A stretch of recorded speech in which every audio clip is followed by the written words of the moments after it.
This video is sponsored by Squarespace.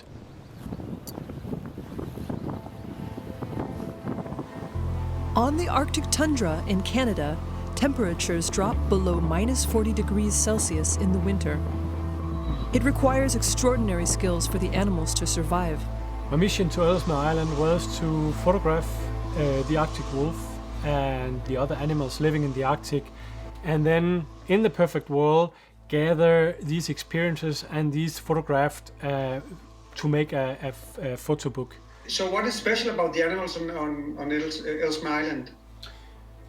The things that fascinate. Last year, I shared my 2-month photography expedition to the Ellesmere Island here on YouTube in a series in 4 parts.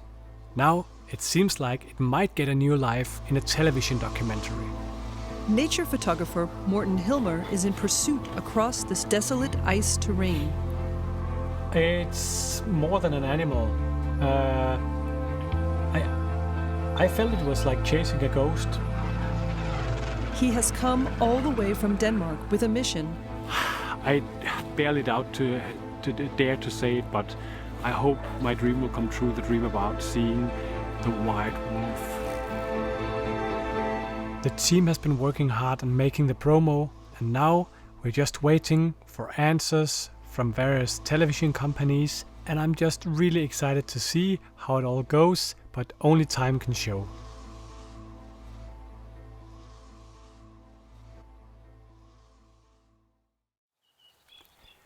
The entire spring and summer I've been working really hard on the hospital project. The project about bringing nature and the moods from nature into the delivery rooms on Danish hospitals. It's nice to be back out on assignment for the hospital project. Now with the new sound equipment that I got from Marie, it's just really awesome. I'm excited to try out this ambisonic sound recorder and microphone and to see if I'm able to actually capture this spacey, roomy atmosphere for all the birds here. The challenge here is that I'm working in a 4:1 aspect ratio because it'll be 4 full HD projectors side by side, projecting this up on like 3 walls. So it's really hard to make the composition. Even though I put pieces of cardboard on, I have to think completely different than what I'm used to. But it's my first evening, and now the light is getting very low. I'm just going to get a few more, hurry up and get a few more nice scenes, and then I can't wait until tomorrow when everything is fresh from the morning dew.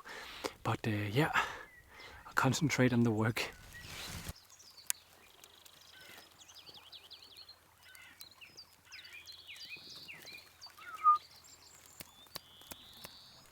The sounds of nature are captured with an ambisonic microphone and a directional microphone. These sounds are processed and played on a surround sound system in the delivery rooms, and together with the video from nature we can create that mood that we aim for.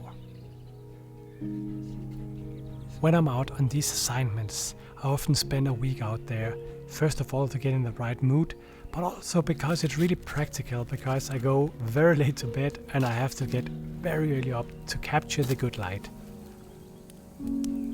In the evenings, it's really cozy to sit around the fireplace and just enjoy the sounds of the night, and then I bring my little laptop so that I can work and start putting the clips together to see what I have and what I still need.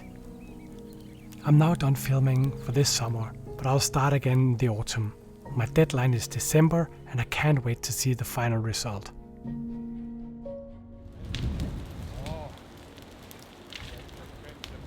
And then to a completely different story. My first photography cabin.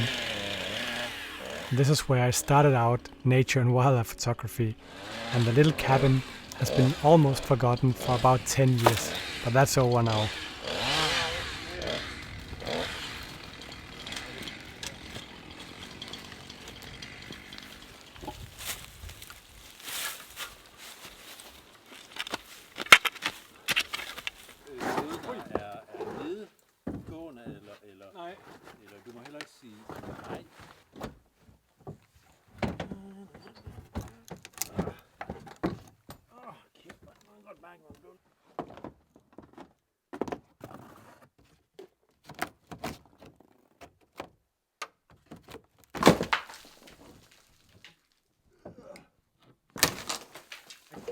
So my granddad's dad built this house back in the 40s, just as a fishing and hunting house, made out of wood that he found, reused wood from houses that was taken down, just the cheapest materials, newspapers as insulation and stuff like that. Then when my dad got it, he made this concrete thing on top just to make it hold. Then I got it about, I think, 20 years ago, and I used it for a long while when I started wildlife photography and nature photography. And then I went into the military, had to go to the dog sled patrol, got my own place. But now, I think it's 10 years since I've been here, and now it's time to rebuild this beautiful little cabin that is not so beautiful right now. Now it's time to leave the old original house, the outside, the shell, and then I just want to rebuild everything inside. But it's so fun to look at these old newspapers, all these old pieces of wood that has just different colors, different shape, everything has just been put together.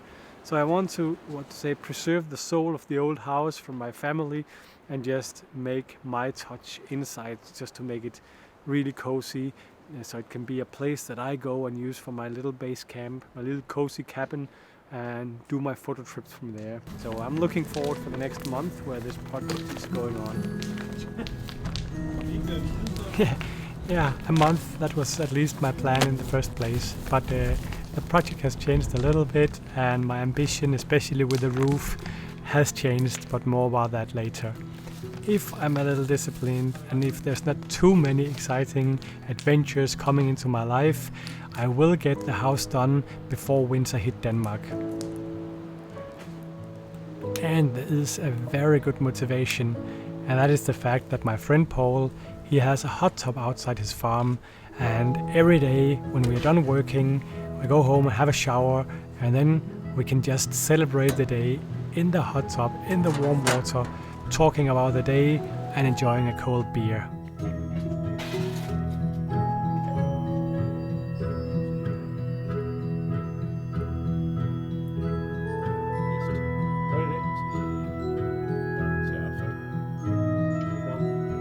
I just can't wait to get that cabin up running again, so I can once again use it as my little photography base camp, just as I did when I started out nature photography many years ago. Before we move on, I want to thank Squarespace for sponsoring this video. Squarespace lets you build professional looking websites without any knowledge about coding and web design. You simply choose one of the many great looking templates, and by dragging and dropping photos and changing the text and colors, you can make it your own. You can create beautiful galleries to showcase your work, and it's very easy to update the gallery with your latest photos. It also has built-in e-commerce, so you can start selling your prints, calendars and digital products. So if you need a new website, head over to squarespace.com to start your 14 days free trial. And you can use the off code Morten Hilmer to get 10% off your first purchase. I've put a link in the description. Early spring this year, I started out a new project. I set up a 24/7 live camera in my backyard to share nature where I live with people around the world. Now I would like to share some of the highlights captured by either me or by the huge community watching this live stream every single day. The first one is probably the most magnificent thing I have seen, and look at the top right corner.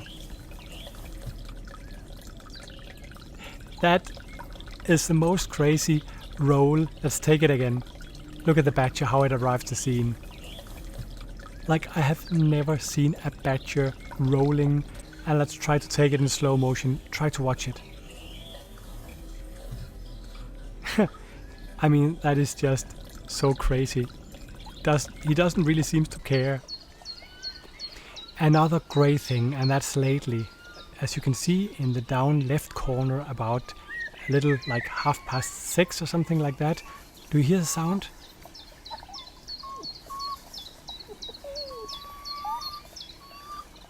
We have seen the raccoon dogs a lot, every single evening almost, but then suddenly one evening, like Mr. and Mrs. Raccoon Dog arrived with their small cubs. And like there's something special about watching a live stream, because you know it is right now this is happening.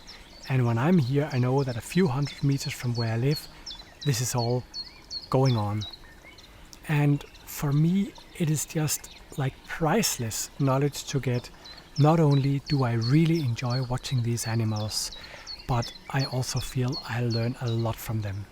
We have done a few experiments by putting out things with scent, by digging down the food, by being very much active down there, speaking down there, and to see how long does it actually take before the animals come back.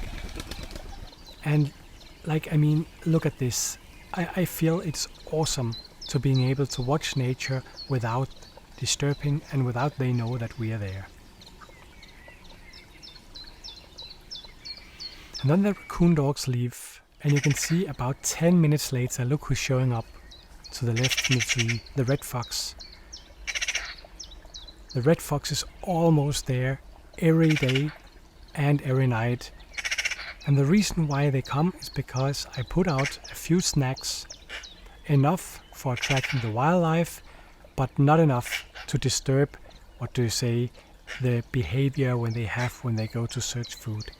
So it is just for snacks. They can get a little snack and then they have to move on their normal route in their search for food.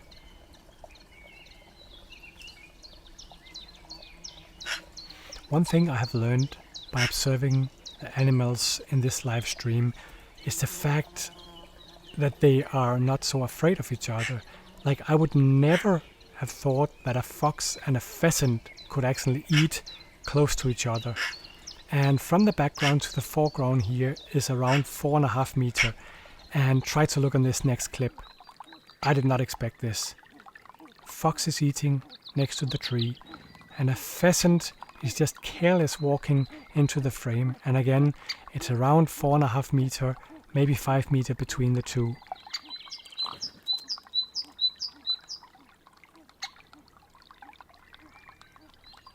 And you can also hear the sound of the pheasant. I've set up 2 stereo microphones, so I believe the sound is as good as it will be on a camera like this. Look how the fox just walks around. And this is not the only example. Look at this next clip. There's so many birds. Pheasants and fox is just walking next to each other. I'm looking so much forward to following nature in my backyard on this live camera during the rest of the summer, the autumn and the winter. And I just want to say a huge thank you to the wonderful community, all these passionate people in the chat that just continue to report in new species, and I think this has become a really good project. I'll leave a link to this live stream in the description of the video.